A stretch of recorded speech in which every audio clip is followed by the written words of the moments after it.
과일 농사는 너무 어려워서 채소 쪽을 주로 했습니다. 제가 주로 농사를 짓던 건 배추였는데 배추 가격이 지금처럼 비싸지 않아서 그때 당시만 하더라도 그렇게 큰 돈을 벌 수는 없었습니다. 그래도 땅이 넓어서 나름대로 먹고 살만한 수준으로는 농사가 잘 됐던 것 같아요. 가지고 있는 땅이 워낙에 넓은 편이다 보니 이 모든 걸 혼자 하기가 당시에는 상당히 벅찼습니다. 그래서 안 되겠다 싶어서 마을 사람들에게 서로 품앗이를 하며 부탁을 하려고 했는데 마을 사람들조차도 서로 자신의 농사일이 바쁜 터라 그마저도 어려운 상황이었죠. 그래서 저는 어쩔 수 없이 일당을 주고 일하는 사람을 고용하기로 마음먹었습니다. 그래서 고용업소에 전화해서 일주일 정도 사람이 필요한데 사람 한 명만 보내줄 수 있냐고 물어보니까 농사 쪽은 남자들이 안 가려고 한다면서 아줌마 한 명을 보내준다고 하더라고요. 일당도 비싸게 줘야 하던데 아줌마들도 일을 잘하냐고 물어보니까 걱정하지 말라고 말하며 또뜰한 사람으로 보내줄 테니까 일당이나 두둑하게 챙겨달라고 말하더군요. 그래서 그날 바로 수확을 도와주러 아줌마 한 명이 왔고 그 아줌마는 오자마자 통통하게 익은 배추들을 보면서 배추들이 정말 탱탱하게 잘 익었다면서 속이 꽉 차서 맛있을 것 같다는 말을 하더라고요. 당연히 배추를 보면서 할 수 있는 이야기이지만 그동안 혼자 일했던 밭에서 낯선 아줌마가 저런 말을 하니까 뭔가 모르게 이상여릇한 느낌이 들기도 했습니다. 아무튼 아줌마는 저한테 뭐부터 해야 하냐고 물었고 우선 배추를 하나씩 따서 허트에 옮겨 담으면 된다고 했습니다. 배추 따는 방법은 제가 알려드린다고 말하며 아줌마 옆으로 가서 보여주니까 저에게 멋있다면서 쇠 팔뚝을 만지더라고요. 그러자 얼굴에 붉어지면서 그렇게 안 봤는데 정말 남자답다는 말을 하더라고요. 하라는 일은 안 하고 이상한 분위기를 만드는 아줌마를 보면서 괜히 저까지 수줍고 어색함이 느껴졌습니다. 아무튼 그렇게 배추밭에서의 일이 본격적으로 시작됐고 아줌마는 배추를 하나하나 정성스럽게 잘 따냈습니다. 일하던 중 드디어 점심 먹을 시간이 돼서 중국집에서 시켜 먹겠다고 말하며 짜장면 짬뽕 중 뭐가 좋냐고 물어보니까 아줌마는 짬뽕이 좋다고 하더라고요. 그렇게 저희는 짬뽕 하나 짜장면 하나 시켜서 배추밭 근처에서 점심을 먹었는데 짬뽕이 너무 안 맵다면서 고추 있으면 좀 달라고 하더라고요. 저는 순간적으로 뜨끔했지만 한켠에 고추도 조금 기르고 있었기 때문에 하나 따서 줬는데 고추가 아주 큼직하게 좋다면서 제 눈을 똑바로 쳐다보면서 말하더라고요. 이 아줌마의 모든 행동과 말이 뭔가 좀 애매하게 다가오는 것 같았습니다. 우리가 평상시 쓰는 말이고 우리가 평상시 하는 행동 같았지만 저 아줌마가 하면 뭔가 다른 느낌을 준다고 해야 할까요? 타고난 은탕함이 있는 여자 같았습니다. 그러다 보니 괜히 별것도 아닌 것 가지고 이상하게 느끼기도 하고 기분이 야릇해지면서 어떨 때는 긴장돼서 땀까지 흘릴 정도였습니다. 그렇게 점심을 먹고 다시 일을 시작했는데 뜬금없이 아줌마가 저에게 휴대폰으로 드라마를 볼 수 없냐고 물어보더라고요. 저는 드라마를 안 보기 때문에 라디오가 없다고 대답하니까 일하는 건 좋은데 너무 심심하다며 뭐라도 들으면서 일하고 싶었는데 아쉽다고 말하더군요. 그러면서 저에게 말을 걸기 시작했습니다. 이야기하면서 일하면 더 시간이 잘 가지 않겠냐면서 그때부터 이것저것 물어보기 시작했습니다. 결혼은 하셨냐? 이 농사는 언제부터 시작했냐? 6시 내 고향에 출연해봤냐? 등 온갖 걸 다 물어보더라고요. 조금씩 대답을 해주니까 어느 순간부터 그 아줌마는 저에게 대답하기 곤란한 질문들까지 쏟아내기 시작했습니다. 왜 그 나이 되도록 결혼을 못했냐고 물어보는데 혹시 남자로서 문제가 있는 게 아니냐는 말까지 서슴없이 하더라고요. 저는 그래도 남자이고 제가 고용한 사람한테 이런 말까지 들어야 하나 싶어서 아줌마에게 화를 냈고 그러지 않아도 노력하는 중인데 기분 나쁘게 말하지 말라고 했습니다. 비록 농촌 가겠지라도 아무래도 슬슬 결혼은 해야 할 것 같다는 생각이 들어서 이곳저곳 수소문을 받지만 농촌으로 결혼을 오려는 여자는 없었다고 말했습니다. 아줌마는 저에게 요즘 여자들은 대부분 그렇다고 하지만 자기는 농촌으로 시집 오는 것도 나쁘지 않다고 생각한다며 자기도 농촌에 시집 왔지만 결혼에 실패하여 지금은 혼자라고 말하더군요.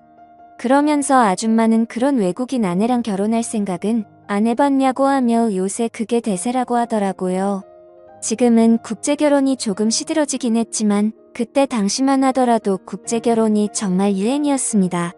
많은 농촌 남자들이 외국인 아내를 만난다고 말하길래 나는 아줌마에게 그러지 않아도 나도 외국인 아내라도 맞이해볼까 해서 국제결혼에서 주관하는 베트남으로 잠시 떠난 적이 있었다고 말했습니다. 그곳에 가서 정말 마음에 맞는 베트남 여자라도 만나서 결혼을 해야겠다고 생각했는데 제가 좀 찍어놓은 베트남 여자를 같이 갔던 마을 노총각이 뺏어가듯 했다고 말하니 아줌마는 나에게 참 답답하다면서 용감한 자가 미인을 얻는 거 모르냐며 그때는 먼저 더 적극적으로 다가갔어야 한다고 말하는 겁니다.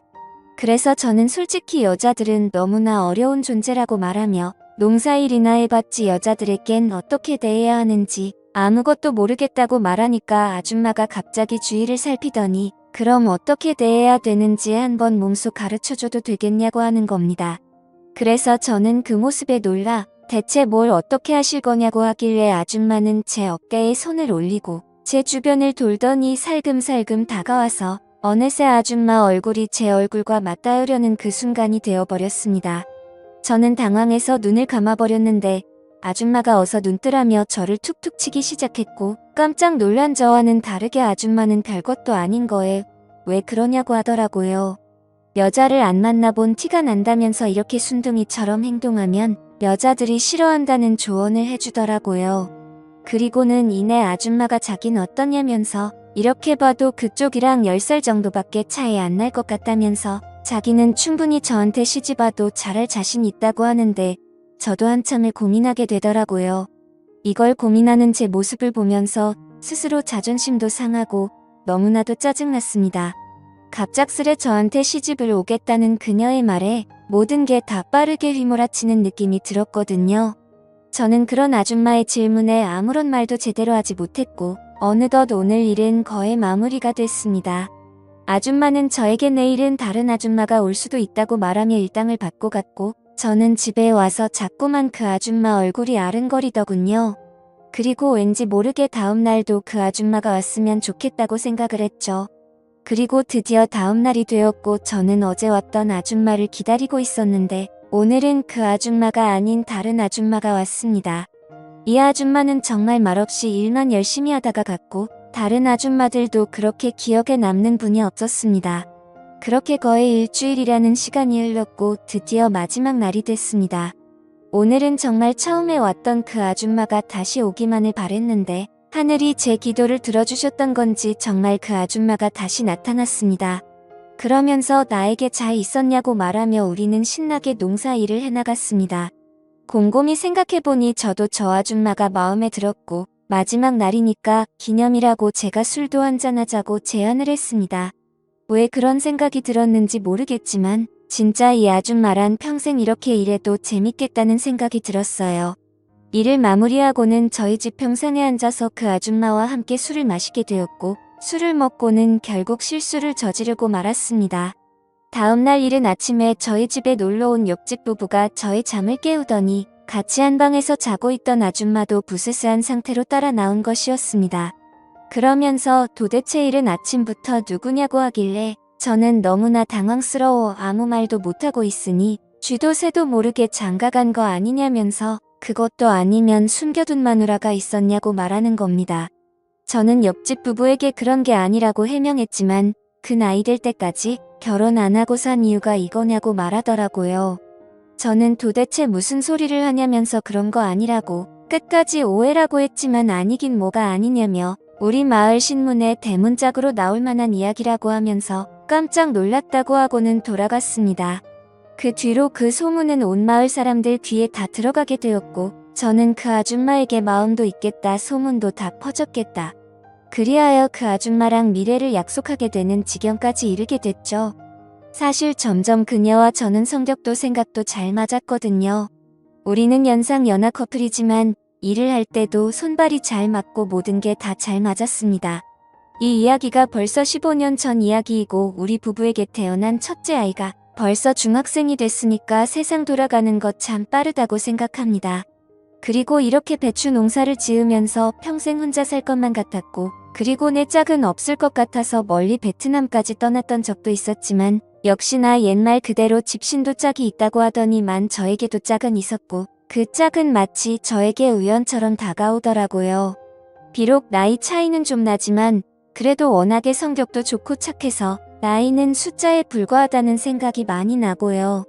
뿐만 아니라 아직까지도 우리 부부는 금수련하는 최고라고 생각합니다. 감사합니다.